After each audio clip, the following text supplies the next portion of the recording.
This is genius. This is Joe Rogan, and you're listening to The Gritty Bowman. I've never seen so many mullets in my life. No, it's just about feeling good. You had more chins than a Chinese phone book for a while. Man. Yeah, it was bad. Yeah. I mean, he's right. He said, Goonies never say die. We're going. We got this. All right. I was pulling the trigger, but the safety was on. I just Randy Black Eagle. That's it. Boom. That's my. That's how we roll. Just drop the mic and walk away. But touching back on what you just said about how blacktail hunting is awesome, it was a very boring hunt until it unfolded. Until it happens. But that's because they're unicorns. So it's only They are. awesome when you get to see one. But it's worth sitting for 20 days. So Ty just did it perfectly. He grunted for me. Just way down. Rat. Well, his That's leg beautiful, dude. That like is beautiful. You're all I so did. talented. No. He's good. That's what I do. You know? had me at meh. Meh. Meh. We did the 5K here Yeah. at this SHOT Show. The Cameron Haynes 5K. Keep Mountain hammering. Mountain Ops. Yeah, that was fun. We both got beat by Rihana.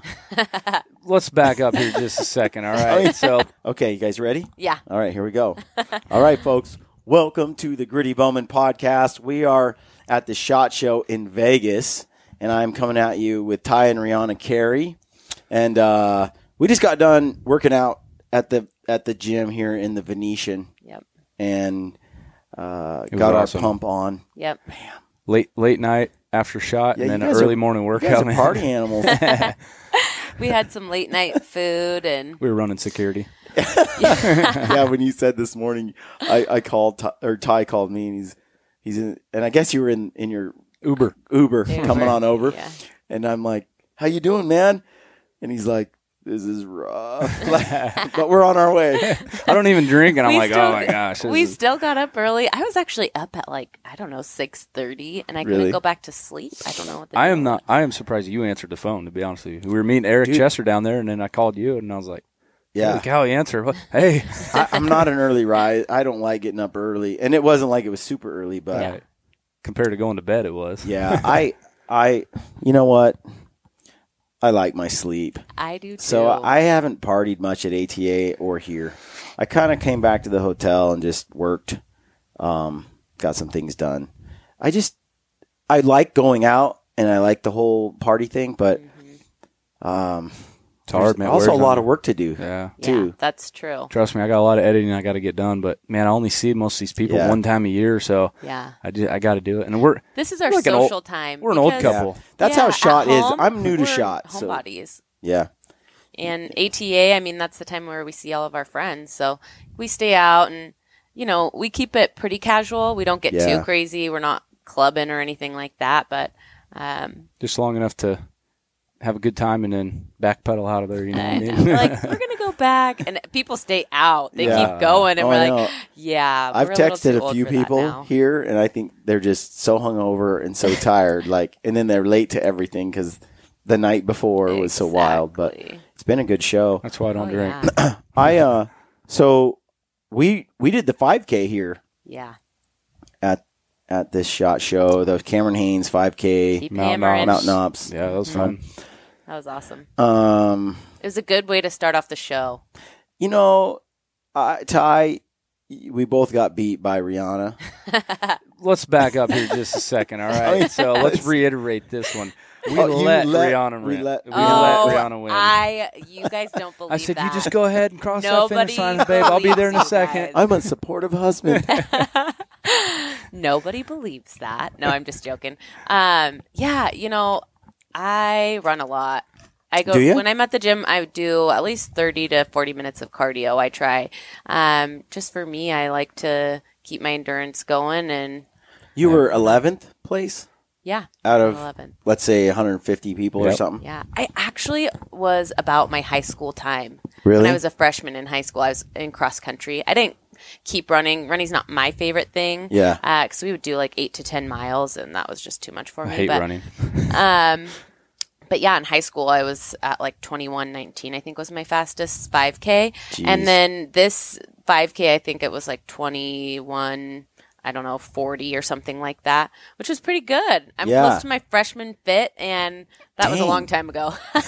Almost 15 years ago. So I'm not a runner. Yeah. If I'm not trying to You run got a from it. stride, though. I mean, how tall are you, Ty? Yeah, but I'm not a runner, man. I can hike a mountain like crazy, but Yeah. I just don't enjoy it. I'm like, I don't know. If I have to do it, I'll do it. But we've been preparing for this one. We've been going to the gym and running with the training mask on and conditioning ourselves and as much as we can. as much as we can. But we've been running at least a 5K on the treadmill and more if we want to. But it was brutal. So I think I was running anywhere between a 28 and a 29 5K, 29 minute 5K, and I was like, oh, I'm happy with that.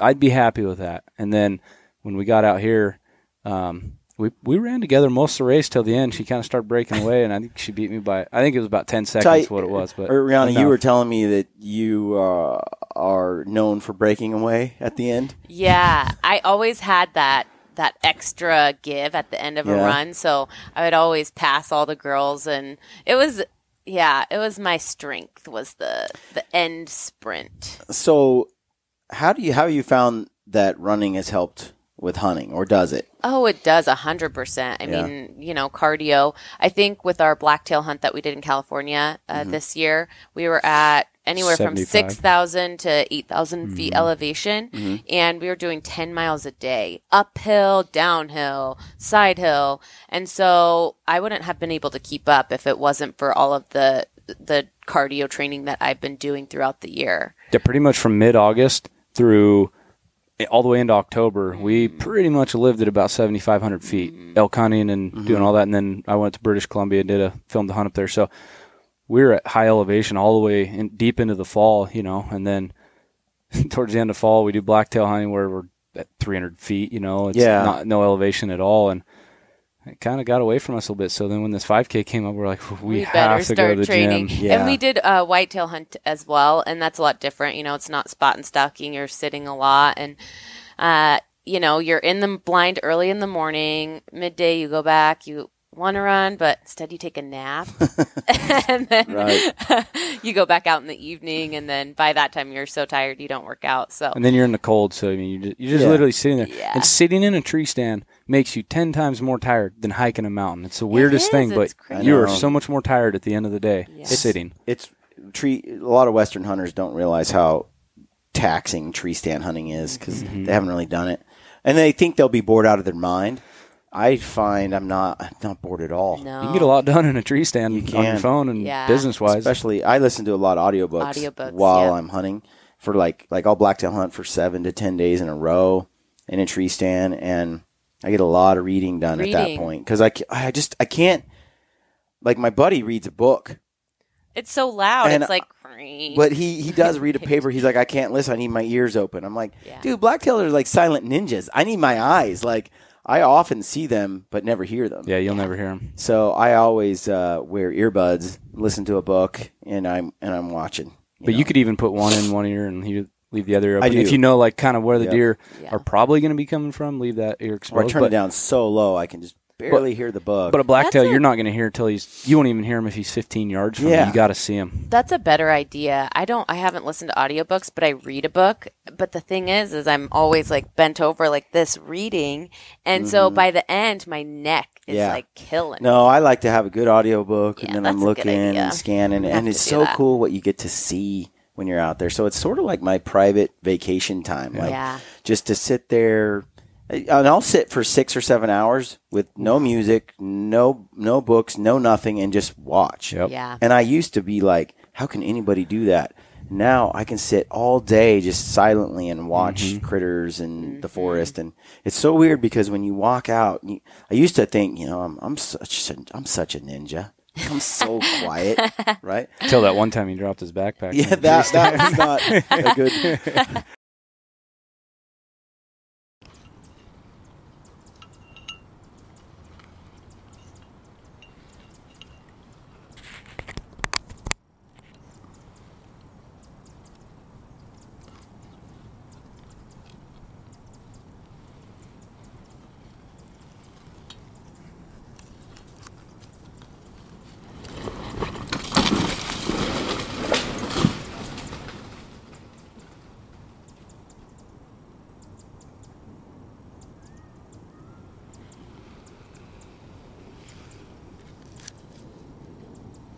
But then you get up in the tree, and this is especially in the dense forest in Oregon, like in Willamette Valley area where I'm at, and it starts to like get a little louder. And there's more critters, and there's more birds, and there's some chipmunks and squirrels, and pretty soon, all of a sudden, like all these animals come out of the woodwork, and you see all this life that's alive. Yeah. Well, they had all gone silent as I snuck through the forest, and I'm like, I didn't sneak anywhere. No. Like, there might as well be a megaphone going, he's coming, he's coming. Like, the deer have got to, if I can feel the difference after I get in my stand and I settle down, if the deer, if I can feel that difference, they must feel it. They must feel it ripple through the forest. It's the pheromones, man. 100%. That's why I feel like the only times I've really kind of snuck up on critters or blacktails in the forest are they're either rutting like crazy, so they're just stupid, horny, and they're ready. I love that situation.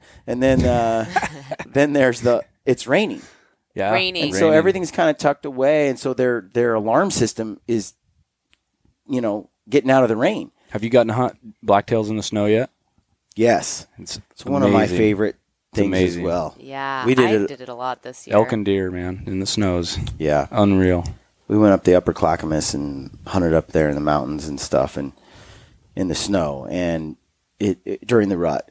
It was just this year. You came to Oregon and not this year. I was going to say. I know. I was like, "What? You didn't?" My call phone did not us? ring. No, not this year. But I've done it a number of times. This is one of my favorite hunts, late season after like November 17th. Yeah, dude, they rutted so long, longest blacktail rut I've ever seen. They were going crazy. Really? For They a started long time. early November, and they were still rutting. December 12th, they were still full lip curl chasing does around. What? Because you shot your buck, Rihana. The last day of Was the it? season. Yeah. That's December 11th. 11th? Something like that, yeah, this last. Oh, yeah, and he was with the doe.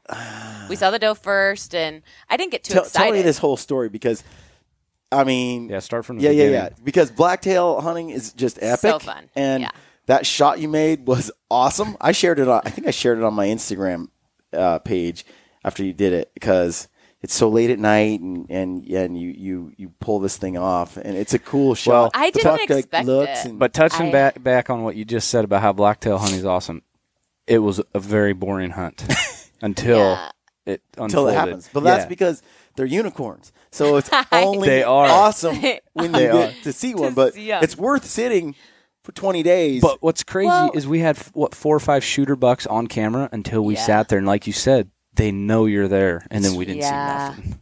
The thing, so my season, it was actually pretty epic. I mean, I had some amazing encounters. Like I think it was probably one of my favorite blacktail seasons that I've ever had. Mm-hmm. And at that point, before the buck came out, I was defeated. Like I was like, okay. I mean, I still was thankful for my season because of all the experiences that I did have. But I had my post ready. I was going to be like, throughout this blacktail adventure, these dang unicorns, I'm going to go another year because this has been kind of like my, triumph for as a hunter, I guess. Yeah. We definitely kept the story going on like Instagram and stuff so people could track what we were doing. And she did amazing when she was down hunting by herself and in the snow and running into cougars and whatever she was doing. I had a baby mountain lion come to 10 yards and walk right by me. It just kind of tooled her along. No way. It was the coolest thing. I was all by myself and I was in the snow. I was hunting the snow line, which was super fun. And that now same morning. You were by yourself? How many days did you hunt by yourself this year? Well, 5 or 6 on that blacktail. On the blacktail hunt, I was there for a week. That was a week, yeah. And then, but I hunted a lot by myself elk hunting as well because Ty actually went and filmed with BAM, which is for warriors. Yeah. And I got on a huge mule deer because I had already filled my elk tag and Ty had left and I stayed in the area and I had gotten on a huge mule deer and I was so excited. I was like, oh my gosh, this would be so epic if I could get a bull and then a mule deer. But that didn't end up working out. And then Ty came back and so we focused on elk for him. The blacktail, I went down by myself to Southern Oregon because I had been sitting in a stand for a week or so. I was like, I need to get out. I need a spot and stock. And Southern Oregon's very, very good terrain for that.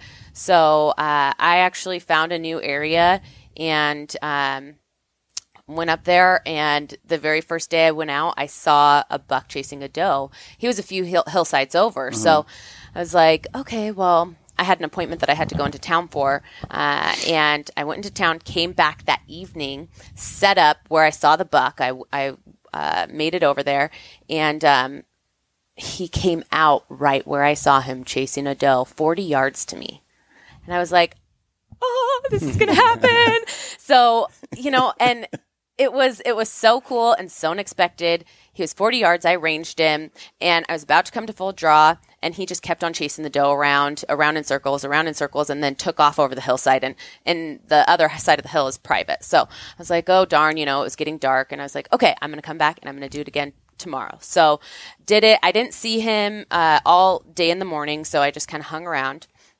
Went back to the same area the evening, and rattled that buck in to 10 yards. By herself. See, when it works, it works. Yeah. I was in shock. I was like, this is the coolest thing ever. Except for he came kind of like right to me. He didn't come out where he was the night before. He came right to my right and was blowing. I mean, it was rutting hard. He was rutting hard. He came running in. And so I had put my back to a tree and never do that again because I couldn't turn around and draw on him because he came up to my side and came around behind me, stepped out, and cut my wind because that's the direction that I was going. So that happened, and I was definitely defeated, but it was still one of the coolest things that I've ever done. Oh yeah, she called me really jacked up. Makes Telling you me like the story. I could hardly hear her. It makes you break the antlers out again next time. I did. I kept trying. I kept going back. And it's kind of like elk calling. Like there's so many people that they're like, yeah, I don't want to call because I've tried. I tried for like 3 or 4 days and nothing came in. It's a magic moment. I'm like, all it takes is one. But if you don't call, it won't happen. It won't happen. Corey Jacobson's like, I'm just going to call until it works. Exactly. And I might call all from morning till dark for 10 days, but all I need is one time to work. And it's like rattling antlers. Like you might be, they may, I've heard them, I've watched them just do nothing. Yep. Yeah. Rattle, and they're just over there and they don't even look up. Yep. 1 out of 50 with Blacktail. You probably get it to work. But then all of a sudden one comes running in and it's like the magic moment. And I knew that he was fired up because actually in the midday, I ended up seeing him fighting a buck, and I actually posted a video of it. It was super cool, and I sent it to Ty. I was like, I just saw two bucks sparring. It was so cool. Cell phone video turned out like crap, but she was excited. But I was so excited. So it was really a really fun hunt. And that very first morning, the spot that I picked out, this was above the snow line. The other area was a new area, but above the snow line, I got out of my car and I'm standing there, and I look up. And there's this huge buck just standing right there looking at me. Oh, the muley? No, it wasn't. It was Blacktail. It was the very first morning that I went out in the snow. I wasn't there. This was a different area, but yeah, I chased him all morning long, and that's when I saw the baby mountain lion. It was, I guess it's a kitten, right? It would be a kitten, not a cub. Yeah, kitten. So I was chasing him all morning, and it ended up. And I'm not working out, but I did see a baby mountain lion, and that was pretty cool. And I even had my phone. I even had my phone in my hand. You didn't turn it on? No, because I was seriously. It took me a second to process it because I'm like, that is so little. That looks like a mountain lion. Is that a bobcat? I'm like, because you're not. Right. It takes you a second to process what you're seeing. That happened to me once. I was I had just shot this big bull in Sled Springs. Drew the tag. Shot this great bull, runs off, and I sat there and I was like, that's cool. And then this other bull comes walking in, this nice bull, and my camera died. And then it came and it wallowed and walked around for like 40 minutes. I'm, man, I wish I had a camera. Man, I wish I had a camera. The whole time I got my phone in my pocket. And the thing leaves and I get back to camp and I'm like, man, you should have seen this. And this other bull came in and they were fighting. My buddies are like, why don't you use your cell phone? Because I was in a tree stand. I was like right there. Ding, I'm ding, like, ding. oh yeah. It died? Because I'm an idiot. Well, did they say what Ty said? It didn't happen then. Yeah. Totally. That's what he said to me when I called him. Did you film it? That was his first question. It wasn't happen. like, that's so cool. He was like, did you film it? I know. Like, She's not in cameraman mode yet. No, I'm not. I'm teaching her. But that would have been epic if I did film it. Maybe it'll happen again someday. So how did you kill the unicorn?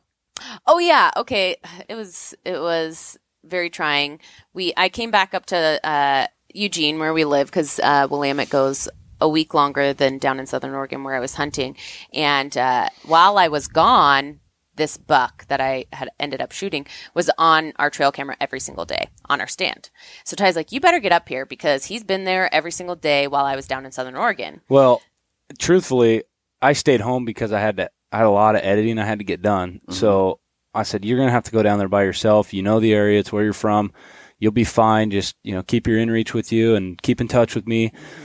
Mm-hmm. And she did that. And then I ended up shooting my buck, which is just, for me, it's awesome. I love blacktail hunting, but he was a nice little 3-point, 3x3. Filled my tag, got it all in video, self-filming. I hate it, but I do it. Yeah. And then I've got another spot that I've been putting cameras up and stuff, and I've got like 4 or 5 shooter bucks on there, like a really nice 4-point, couple really good 3-points, just a lot of bucks. And I called her. I said, listen, I don't know how it's going for you down there still, but bucks are rutting hardcore here, and they're on my camera twice a day, every single day. I said, you need to come home, and I'll film you. I'll hop in the stand with you, and I'll film you every single day till the end of the season. But this buck is huge. Like for a blacktail, huge bodied, man, deer. Yeah, so he was. She finally said, okay, I'm coming home because I've been gone for a week by myself hunting. So she came home. It was hard to leave, though, because I was getting into action. And how epic would that have been? Spot and stock blacktail deer. And Southern Oregon, the blacktails down there are, you never know when you might come across like a Goliath. Mm-hmm. Oh, yeah. Which I did that first morning, but yeah. So, I talked her into coming home. She came home and... We sat in the stand for 5 days, morning and night. And all of a sudden, nothing. You're like, I should have stayed in Southern Oregon. Well, the tag was done down there. Oh, that's right. Because it's a week different. A week difference. We had a resident spike and a doe that came every day, and it's like we got bored. We got tired of seeing them, come on. So, I wasn't expecting that he was going to come in. I'm like, oh, the rut's over. It's dwindling down. And I think it was just on hiatus. So, So we're sitting in the stand, and like I said, I had my post ready. I had all my pictures from California. We actually hunted California. We followed the migration, the blacktail migration. So we hunted up in the high elevations, public land awesome. In August. Followed them down into the valleys when we were there, October. So that was pretty cool. And then did the rut in Oregon. So it was pretty cool. But so I had all of my pictures from this journey, the blacktail journey in California and in Oregon. And I was like, okay, I'm going to post it, whatever. And he freaking taps me. It's a doe. There's a doe. So I looked up and I was like, okay, there's a doe. So you're about to tell people my hunt is over and I got skunked. She's like ready to press send because the light is like going down, And then he's like, it's the buck. The buck is with her. And I immediately, I didn't even look because I saw where she was. She was kind of far away. So I immediately just stand up and I'm just like ready. I'm just like ready. I'm ready for it to happen. Grab my bow. He started to come in. So Ty, what are you thinking? Oh, I'm rolling cameras, man. I got cameras behind me, beside me, over here. I'm running. I'm like, this has to happen because this buck is beautiful. One of my favorite that I've ever seen. Just because of the trials that we went through to get this buck on film and to get her in position. Last 10 minutes of light. It was like down to the wire. Good thing I had my low light camera because that captured it all. I'm literally rolling my POV, my Garmin Verb camera right here to capture it wide. I got a camera kind of behind me. I've got my main camera on my swing arm, and then once I got that set up on the shot where I knew it was going to happen, I popped my cell phone out too and got her kill shot with the cell phone, everything I could. Just so you stand up. Know. I stood up immediately because I was ready. How high up in the tree stand? 20, you were about 25. 25. I'm He's about up 28. above me, 30. Okay, yeah. So you're up there. You're not like 15 feet or no. That's kind of how you have to be with blacktails. Oh, 100%, because they will see you right away. They like looking up. And they already knew.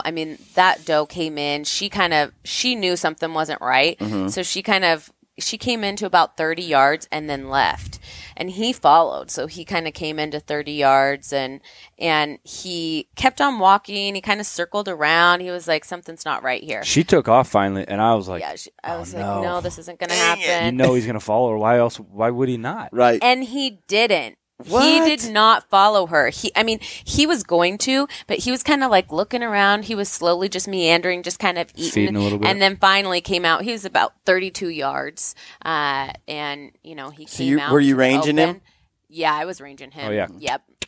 Every 5 seconds because I don't want to misrange him. So, right. Trying to get ready for the shot. Oh, yeah. I was ranging him like every 5 seconds. And then I came to full draw. And I don't know, maybe for 30 seconds, 40 seconds. For a little bit. Because I just wanted to wait, I am very particular about, where his leg is and all that sort of thing. Just it's like everything just shuts down when the deer gets there. It's like it never was that quiet ever. It's like, why right now? Right. Can't we hear like some rain? Why isn't there like a little background something, noise? Just something, because my breathing every creek is like my heart is beating and the deer can hear it. I did pretty good. She did good. I couldn't hear her heartbeat. Yeah, and like sometimes you can hear me start to breathe, and I'm like, just getting so excited. But I didn't. I kept it calm. I kept it cool because I kept playing it over and over again in my head, and I was just like, if this happens, you need to stay calm. You need to stay collected. You have to, Blacktail. I did, and I. Do you feel like you were mentally prepared for this? Oh, 100%. I was very mentally prepared.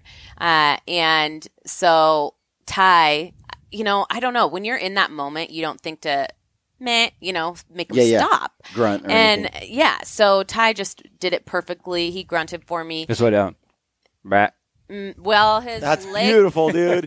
That like is beautiful. You're all I so did. talented. No. He's good. That's what I do. You had me at meh. Meh.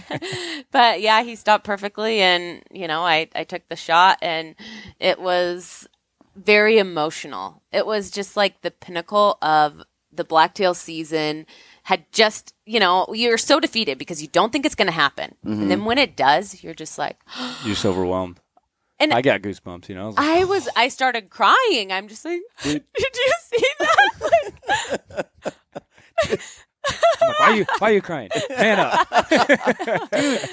And you for see some the reason- shot though, and it's such a good shot. Well, you're just happy because with blacktail, man, there's very few people in reality that have experienced blacktail hunting, and when you get to experience that and you get an opportunity, because it's a one-time opportunity, most likely with blacktail, it's just so overwhelming. There's so many emotions that goes into. I finally got a freaking blacktail. And it had been 4 years that I had been trying. I've gotten one with a rifle, but I hadn't gotten one with my bow yet. And so it was 4 years in the making. And we've been working hard for her to get one. And all the so stars have to line up for blacktail, as you know. Very emotional. It was super awesome. And, you can tell when you hear the shot, the impact, and it was like, boom. It was perfect. I can't do it. It was good. So, we ended up going and looking. We found my arrow, and it looked like good blood. So, we pursued for, I don't know, maybe 50, 60 yards. And now it's dark. We're right next to their bedding grounds. Yeah. I've been hunting this property for years, so I really know where they like to go for closure. And so we hunt right on the edge of that. Like you literally, like you were saying, you got to sneak into your stand super quiet. So we got down there about 50, 60 yards, and it drops down into a canyon type thing. Yeah. And so when they hit that, even if they have a fatal shot, they can still go a long ways on a speed run downhill. I've seen them jump like 20 yards out and land 60 yards downhill. He did that. And we definitely had heard some stuff, kind of, and so we weren't sure, and from the camera, it looked great, but we didn't want to mess with it. I was just like, let's just go back, watch it on the big screen. We want to make sure it's a good shot. We're going to go home. It's raining and cold, so we're fine with that, Yeah. So we went back, and, he was, I don't know, maybe 100 yards. I don't even know if he was that. No. I mean, where we turned around, he was maybe 50, 60 yards, but he had, like you said, he had spring-loaded off the edge of this thing into a pile of just tall brush, like no trails or nothing. He just buried into that. It was so thick. So yeah, we waited, and I mean, it was an epic moment. And I actually have a second tag, Willamette tag, and of course, I don't know if we told you, but as I am, taking care of field dressing the deer, we had a doe come out 30 yards, and I was like, Ty, Ty, there's a doe. And I don't know what his reaction was, but he goes, hey, girl. Hey, little girl.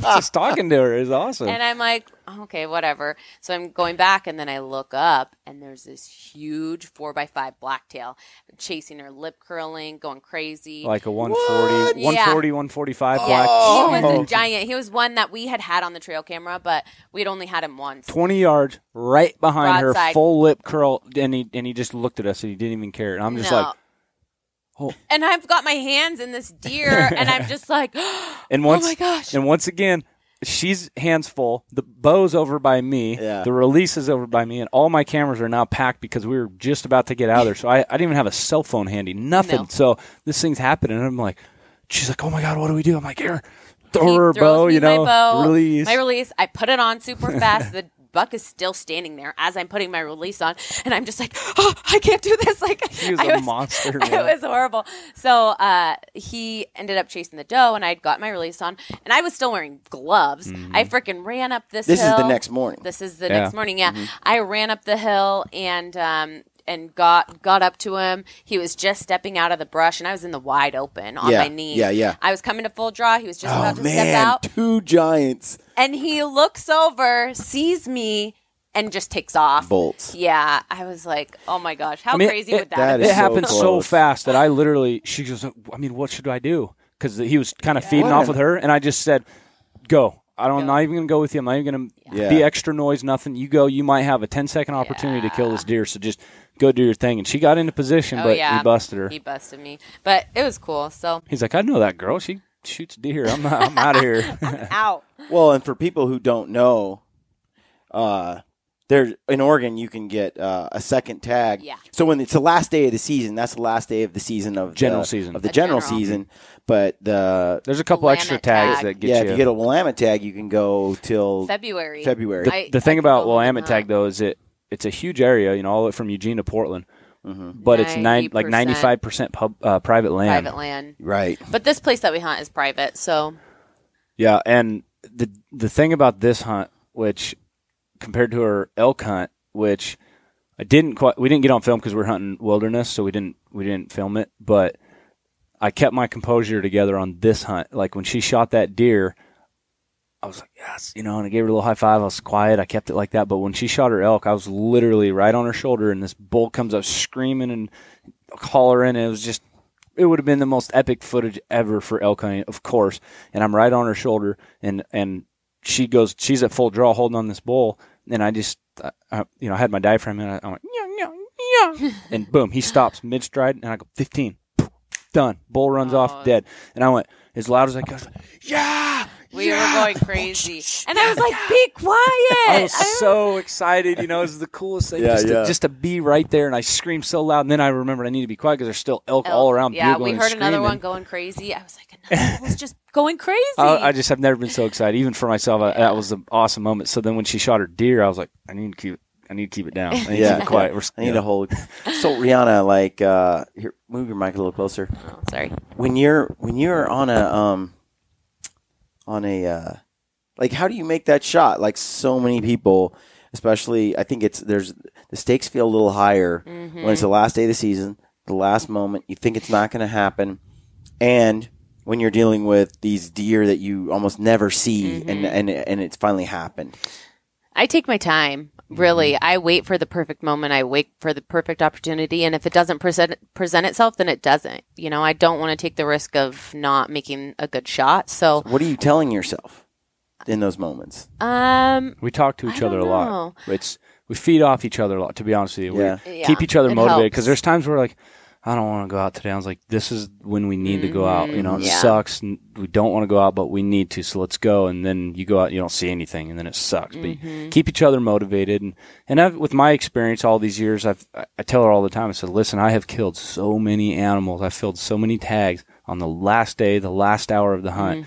You can't give up until it is done. yeah. Yeah, And she learned exactly that this year, which was awesome, especially on a blacktail. that is awesome. Yeah. And like I said, too, I don't know. I just take my time. That's all I do. I just want to make sure that it's perfect and that it's right. And if it's not, then it doesn't happen. But it helps to have Ty, meh for me. So, So on the back to the fitness thing. Yeah. So what's kind of like what you guys do for fitness? What's a day for you, and like how do you guys stay fit? We're totally different for each of us. Really? Yeah, go ahead. We don't typically work out together. We kind of do Ty our own can't keep thing. up. I can't, dude. I gotta run a slower pace, you know. No, we hunt so much together, and we're together Yeah. all the time. So this is like our one time to kind of do our own thing. Mm-hmm. And like I said, I do probably 30 to 40 minutes of cardio, and that's how I start out. I do a lot of stretching after that, and then I'll lift weights and I'll focus on a specific muscle group. How many days a week? Abs.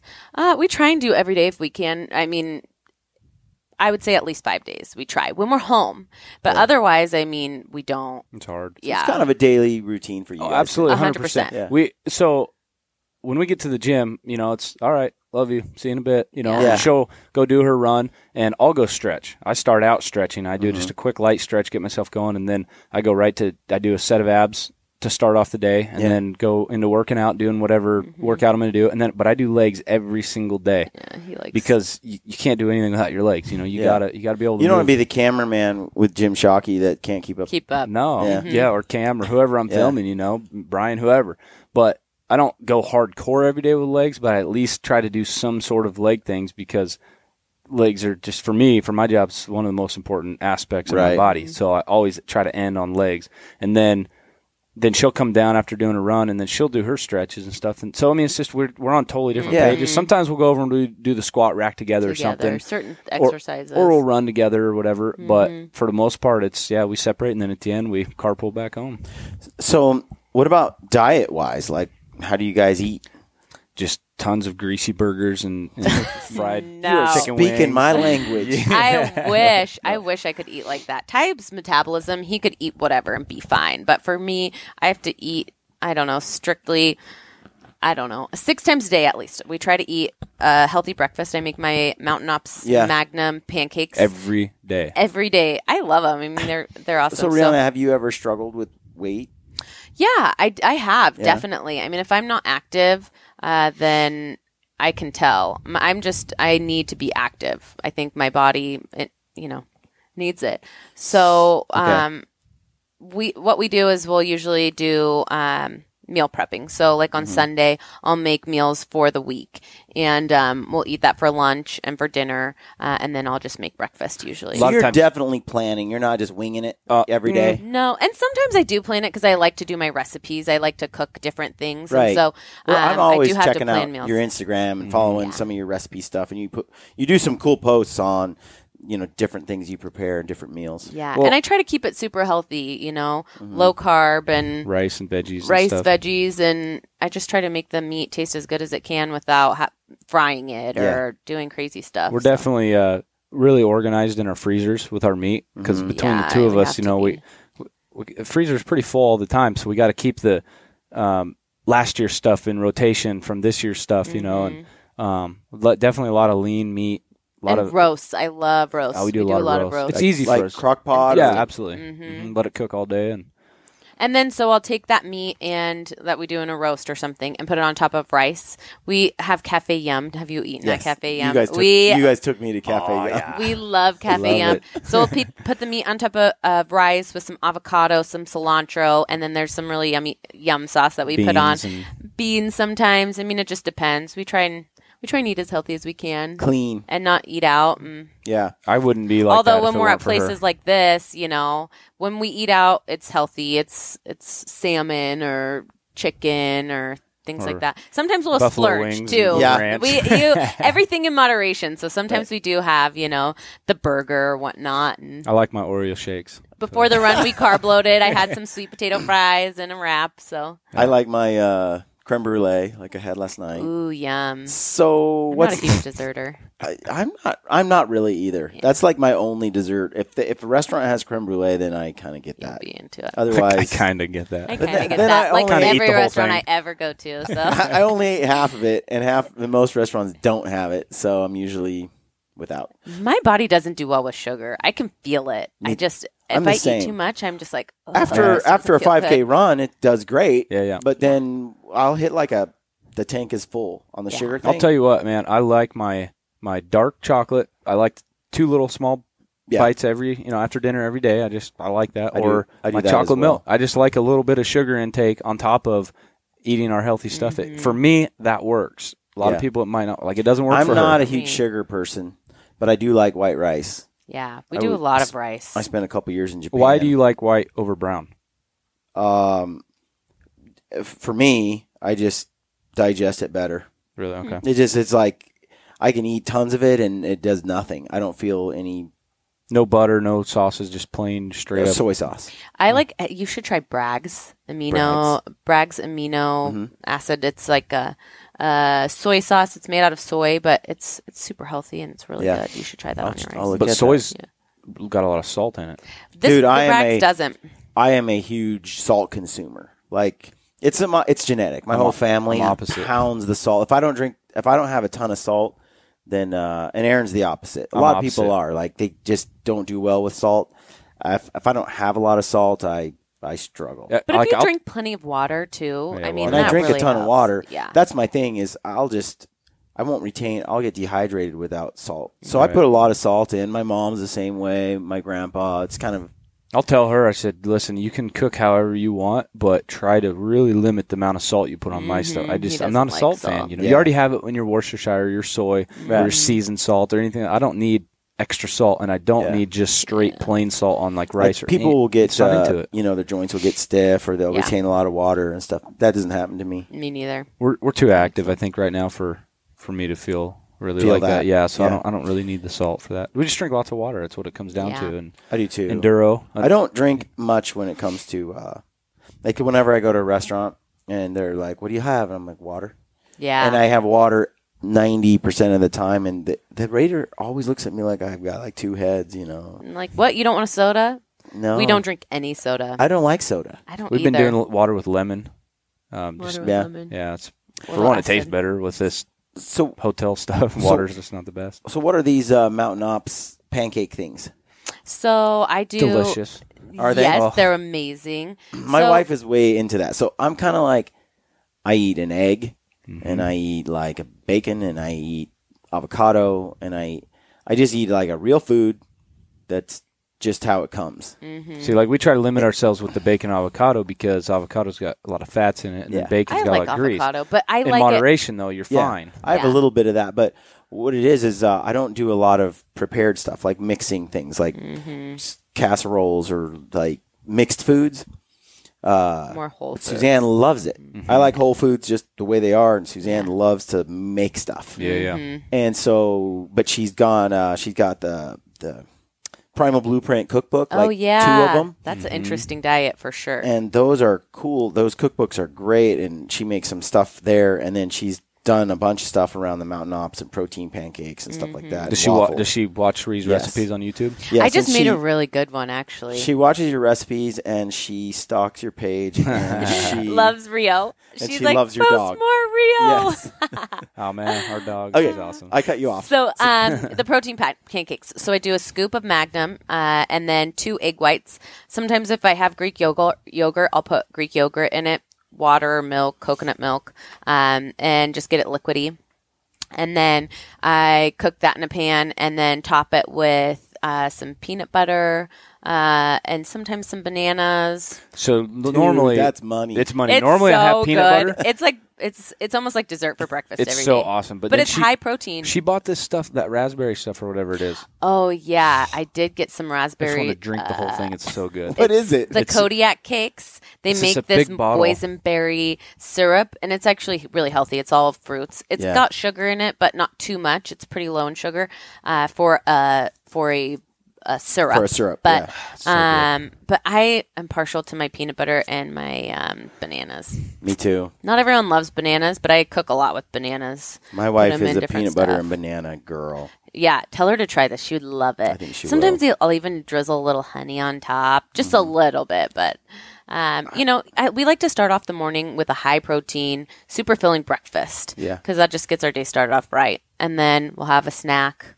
maybe a hard-boiled egg, and then lunch, which will be like a rice and a meat and then a vegetable. And then another snack, maybe some almonds with a bar, and then have our dinner, and sometimes we'll have a few almonds or like a chocolate bar. But we try to keep it where we're kind of eating all day long. If we kind of start to feel a little bit hungry, we'll go eat. Yeah. And that's not huge meals, but we try to keep ourselves from ever getting hungry and starving. You have to fuel your body 100%. And like for me, it's so funny. Like I'm totally different. Really? So like when I get up, I often don't eat till 2:00 in the afternoon. That's crazy. How do you get your metabolism going in the morning?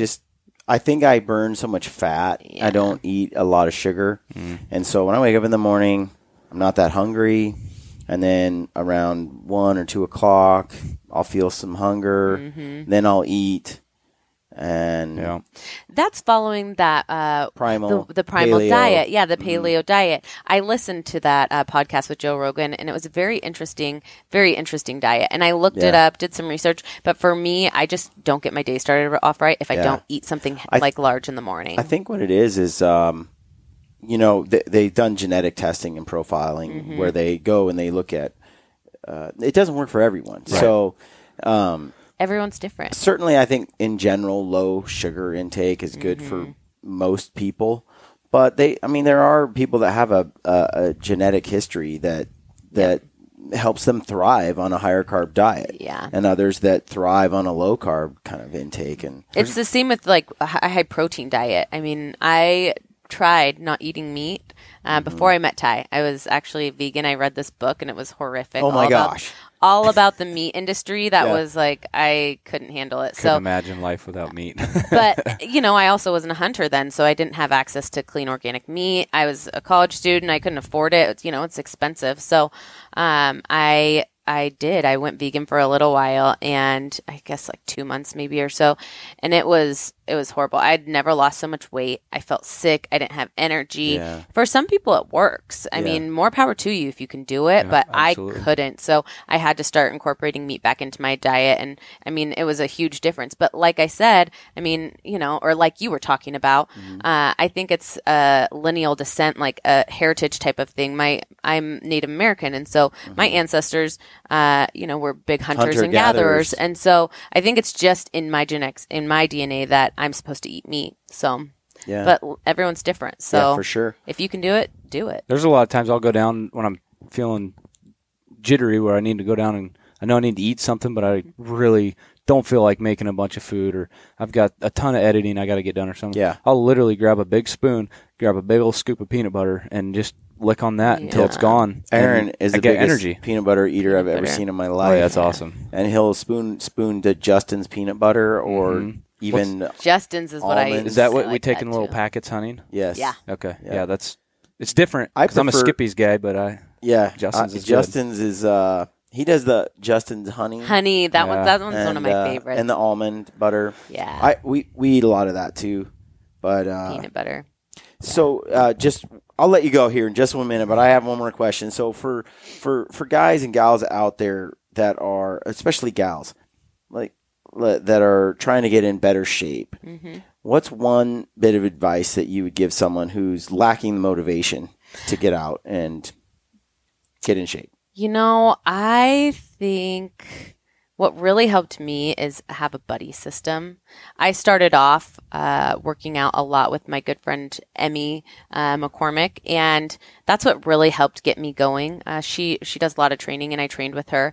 And so, having someone to motivate you, it really helped. And I don't train with her as much anymore because I'm kind of like, I got it down, I got it figured out, and I have to work out to feel good. So that's how I really got started, was having somebody help me. And same with Ty. Like if you have a significant other, if your significant other isn't going to do it or, want to be on the same page, it makes it 10 times harder. Yeah. You have to do it together and eat healthy together and, live that same lifestyle. We'll be at home, and if one of us just does not want to go work out and the other one does, we're going to, that person's going to win. That person's going to win. We're going to say, we have to go to the gym. We have to make this, we have to go.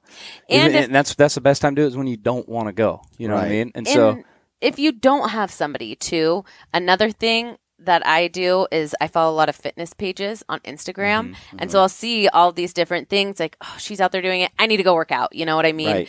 Seeing motivation on that as well is really helpful. So but there's different internet forums that you can join that have like-minded people Community.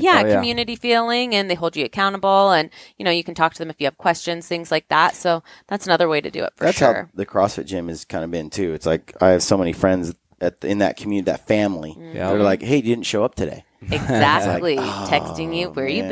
been, where you at. That is really helpful for sure. What about people? The common thing that I hear from someone is, "I don't have time."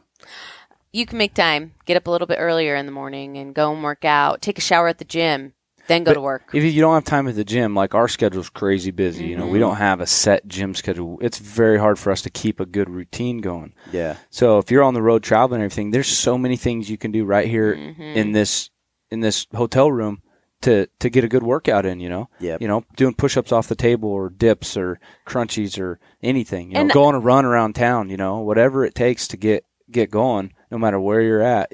10 minutes is better than nothing. Yeah. Or Yeah. 10 minutes a day is better than 1 hour a week. I mean, if you have a phone, get on there, go on and check out other pages, or there's apps that you can have that will give you exercises to do, Like bodyweight hotel exercises. workouts, Yeah. bodyweight a Oh, really heck good yeah. one is the Train to Hunt app, the Train to Hunt Oh, website. yeah, Train to Hunt has a lot They of tell good- you all kinds of different crazy things you can do in your hotel room in a Mhm. 5-minute right. workout. That's right. Yeah. I did a podcast recently with Kenton. and Yep. he talked about that, and you can put in kind of your goal, what you want to do, Yep. blah, blah, blah, put in these parameters, and it spits out a How workout. much time you have, Yep. everything. Exactly. It's pretty awesome. That is cool. So if there's a will, there's a way. That's what I always say. If there's a will, there's a way. So if you want to work out, if you want to get fit, then you can do it. I mean, One you thing just that have to helps believe in too- yourself. You have to have confidence, and you have to know that you can. For sure. Well, like with Emmy, her husband, Eric McCormick, is a really good friend of mine. He's a fitness champion and trainer and all that stuff. Yeah. He's the guy I work out with when I'm home as much as I can. Yep.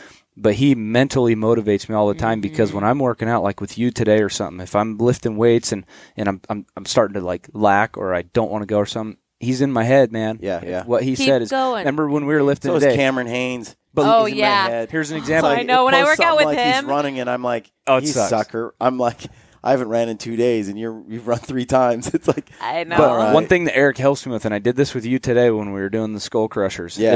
is you'd count in your head, you'd get to 10, right? And I could tell you were 2 more. counting, and I'd 4 say, more. "Give me 4 more," and Yeah. you're mentally already at 10, so you're done. But then you say, "Okay, give me 4 more good ones. Give me 1 more good. Last one, just go super slow," and you're freaking done at that point. But if you have something motivating you, or it's Yeah. in your head, you Yeah. can do a few more reps, and Helpful. that freaking really helps. what do you man. think is a common reason? So it's New Year's. Mm-hmm. It's January. People are going to the gym, and they're like, okay, this is the year for me. and they've already quit. The resolution? What do you think is some of the biggest mistakes people make when Your they first 2 weeks is start going always back your to- hardest. Mental toughness, really. I think a lot of people get in their own head and they're like, oh, well, today I'm just tired, so I'm not going to do it. They think of all these different excuses on why they can't do it. Yeah. So don't let yourself do that. Just be stronger and be like, no, I'm going to do it. And Make a you ch- have to tell yourself make a every single decision. day, I'm going to go to the gym today. Commit. Set Yeah, think goals. about it before you go to bed at night. I'm going to the gym tomorrow. I'm going to the gym tomorrow. I'm going to. Yeah. You have to get inside your own head and push Or, yourself. or just hit the weights or work out at home, whatever. Yeah, that's I true. think people make the mistake in they try to do too much too soon. Yeah, Yeah. They absolutely. don't have That's true. patience. It's like, okay, it took you 5 years to gain 50 pounds. It's going to gonna take take a you a long while time. to lose it, Yeah. to get back in another state. And you're so, going to be sore. to me, it's like, okay, when I started running again recently, because by the way, folks, I got 19th. on Yeah, that- you on did that- awesome. on that- Heck on yeah. that Cameron Haynes 5K run. But when I first start running, I'm like, okay, all I care about is running for 10 minutes. Yep. Yeah. That's it. I don't need to, be a hero. Yep. And so then after a week or so, I'm like, okay, I'm going to go 15. Yeah. And then I'm going to do that for a while till it feels really good. Mm-hmm. And then I'll go up to 20, 25. And I don't care about speed, split times, or anything like that. I'm just like, it's just time out there. But every bit of that is mental. Mm-hmm. But every bit of it is like just a little chunk at a time. Yep. Yeah. And I'm not Don't trying take to it like, too fast. yeah, I think too many people like hit it. They go so hard and then they're sore. They're tired. They're eating like a horse because their body's all of a sudden like, under strain that it hasn't been. I think they just try to do too much. And if I know I'm going to, like if I haven't lifted weights in a long time, Yeah. I'll start with my arms first or do my abs, and I save my legs for the last. Yeah. You know, I'll come back, do my arms, the next day I'll do my abs, the next day I'll do my legs or whatnot, because I know that if I do my legs the first day and those are what are so sore, it's going to be even harder to get to the gym because I'm like, I can't walk. You know? So that's another thing that I usually do is take it easy on your legs. That was a good workout this morning, though. I'm glad you got up. Yeah. Yeah. Yeah, I was like, I like doing these workouts here. And like I said, I don't stay up so late, so it's good to get up in the morning and do it. And, Yeah. It's a good way to get your day started, you know, get those endorphins going, and it just feels good. yeah, it does. The thing is, if we're traveling like this and I don't do that, before I know it, I haven't exercised or moved my body in 3-4 weeks. You get tired sooner. Yeah. And Yeah, you got a lot to do at the show. You can't be. dude, I lost getting like tired. almost 7 pounds at ATA. Really? Just Every time I saw you, were sitting down. What the heck? I wish if didn't I eat. wasn't active, then I lost weight, but I gain it. Ah. I just didn't eat. I didn't have time. Like we'd get up, I'd go. Like I said, I don't eat till 2:00 or something. Mm-hmm. Well, I didn't eat till 6. Yeah, because you All get the moving, time. you're talking Just with busy. people. Do you carry bars around with you or anything? I'm not. Like I said, I prefer whole foods. For like- sure. Yeah. So I ate a lot of jerky. But situations like But- this, man, you Good. can't get those I do. meals in. Aaron and I pound those perfect bars. Yeah. And I do Oh, like those perfect bars are one of my favorites. Yeah. They're super good. So I eat those. I made a really good recipe that I'm going to post actually, and they taste like Samoas. It's like a 5-ingredient cookie, Yeah. and it's with coconut. If you like I coconut, love coconut. I'll have to bring you some at the show because they're real good. You don't like No, coconut? Okay. I won't even. Dude, I coconut- totally tricked him. Suzanne is the same way. She does not like coconut. I tricked him, so I'm like, "Oh, here, try this cookie that I made," and I gave him a bite, and he's like chewing it, and he's like, "This tastes like coconut." It's like, nope, there's no coconut in this. I don't know what you're talking about. I'm wrestling with Rio in the living room, and so she comes over and she shoves it in my mouth. So I can't say no, so I'm eating this thing. I'm like, Uh-oh. funky. What is it? And then she goes, here, have another one. Shoves it in my mouth. I'm like, that is seriously coconut. And she's like, no, it's not. I'm like, yeah. I was trying to that's trick him coconut. into liking coconut because I like it so much. I'm like, So I walk in the kitchen and there's a big tub of coconut. I'm like, You what? liar. You got me on that one. I tried. I definitely. I get the coconut butter Oh yeah, and I just eat spoonfuls of it. Ugh, I don't know. I can't help it. I like it. love it. I love coconut. That's Coconut hardcore. water. In my mind, that's hardcore. It's pure fat. It is. I love it. But if you're on the Primal Blueprint diet, then that's kind of what it is. High fat. I find that with running and CrossFit and some of those high intensity like long runs and stuff, I definitely have a higher carb intake than your typical paleo primal blueprint kind of diet. Yeah. But I try to just listen to my body. I consume carbs in proportion to what I need. Right. Exactly. And I feel it.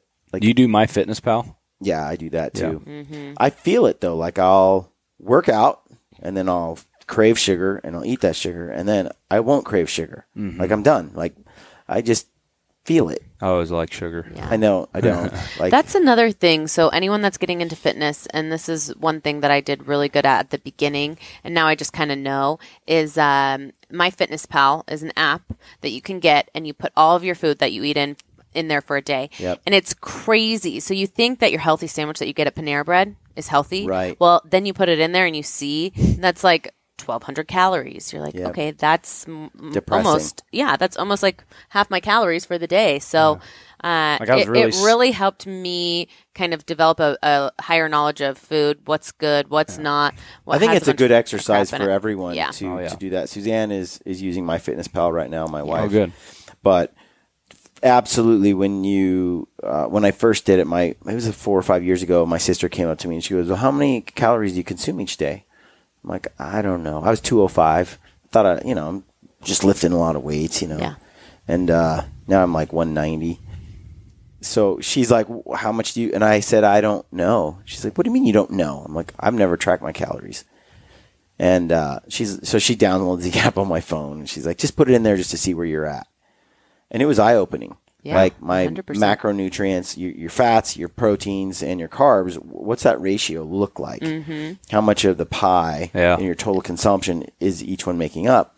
And then which foods am I eating that all the time that just aren't really helping me at all? Yeah, I know, I couldn't believe just a it. lot of sugar And junk or and When I put in Things Little you'd never Caesars, think it was of. so depressing. Well, I saw, man. Like, no more. So yeah, exactly. I consumed a lot of whipped cream at the time. I cut back on that. That might be a good That's idea. Probably pretty good. So, especially Cool when I- Whip is In the I can? don't even know if that has I dairy in didn't. it. It was all like homemade Oh, whipped cream, okay. whole whipped cream, but it definitely had some serious. It's like Yeah. Caloric intake. yeah, like Adds up. I'm averaging 4,000, 5,000 calories a day. It's probably why I'm 210 now.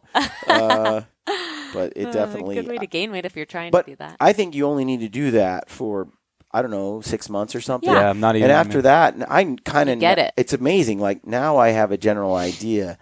You know, if you're a hunter gatherer back in the day, you just didn't have access to the dense nutrient or the dense like High processed food. food that you have today. Yeah. Yeah. There was no bag of potato chips. No. You had to like grab a single potato and do something with it. Yeah. And so you didn't eat a whole bag. Have you seen Michael Pollan Cooked? No. This He is has a amazing. Netflix documentary, and it is so crazy. It's eye-opening about the food industry Really? and all sorts of stuff. But it's shot. Oh, it's phenomenally. phenomenal. Yeah, it's What's on it called? Netflix. It's called Cooked. Okay. He actually wrote a book. It's called Cooked. He did Omnivore's Dilemma. He's got a few other books, and Yeah. I've read Omnivore's Dilemma, and it talks about the food industry and how it developed and where it's gone Yeah. over time and things like that. And it's super It's eye-opening. eye-opening. Yeah, you need to watch Cooked. Like you it would breaks really down. enjoy it. It breaks Yeah. down how important air is for food, how important water Yeah. is for food. It talks. Yeah. All It goes fire, over all the those history things. of fire, earth, air, and then water. Yeah. And does it in a really cool. Should watch it. It's I will. captivating. That's right, cinematic folks. way. Go check out Cooked. Yeah, it was a good show. All right. Well, let's Yeah. wrap this up, man. I know we could talk for days. We got to go but back to the show. We do. Some We need to more, eat after that that's workout. Right. I I'm do. hungry. I know. Wanting that. Well, guys, thanks I again. know. Thanks for talking with us. Yeah, stay gritty. Yeah, Oh, we yeah, stay will. gritty. Stay gritty. This is Ty and Rihana. And you're listening to the Gritty Bowman. In 1907, only 41,000 elk remained in North America, and in 1950, only 12,000 pronghorn remained. Today, there are more than 1 million elk and 1.1 million pronghorn. Why? Because hunting is conservation. In 1937, hunters actually requested an 11% tax on guns, ammo, bows, and arrows to help fund conservation. That tax so far raised more than $8 billion for wildlife conservation. Altogether, hunters pay more than $1.6 billion a year for conservation programs. No one gives more. It's obvious that hunters care about animals, and yet we actively hunt and kill them. Many people cannot understand this dichotomy. How can we both care about animals and also kill them? It's a question that I challenge all of you to consider. Here is an excerpt from the Gritty Bowman film, Alberta, with a quote from Fred Bear that describes my feelings on this subject.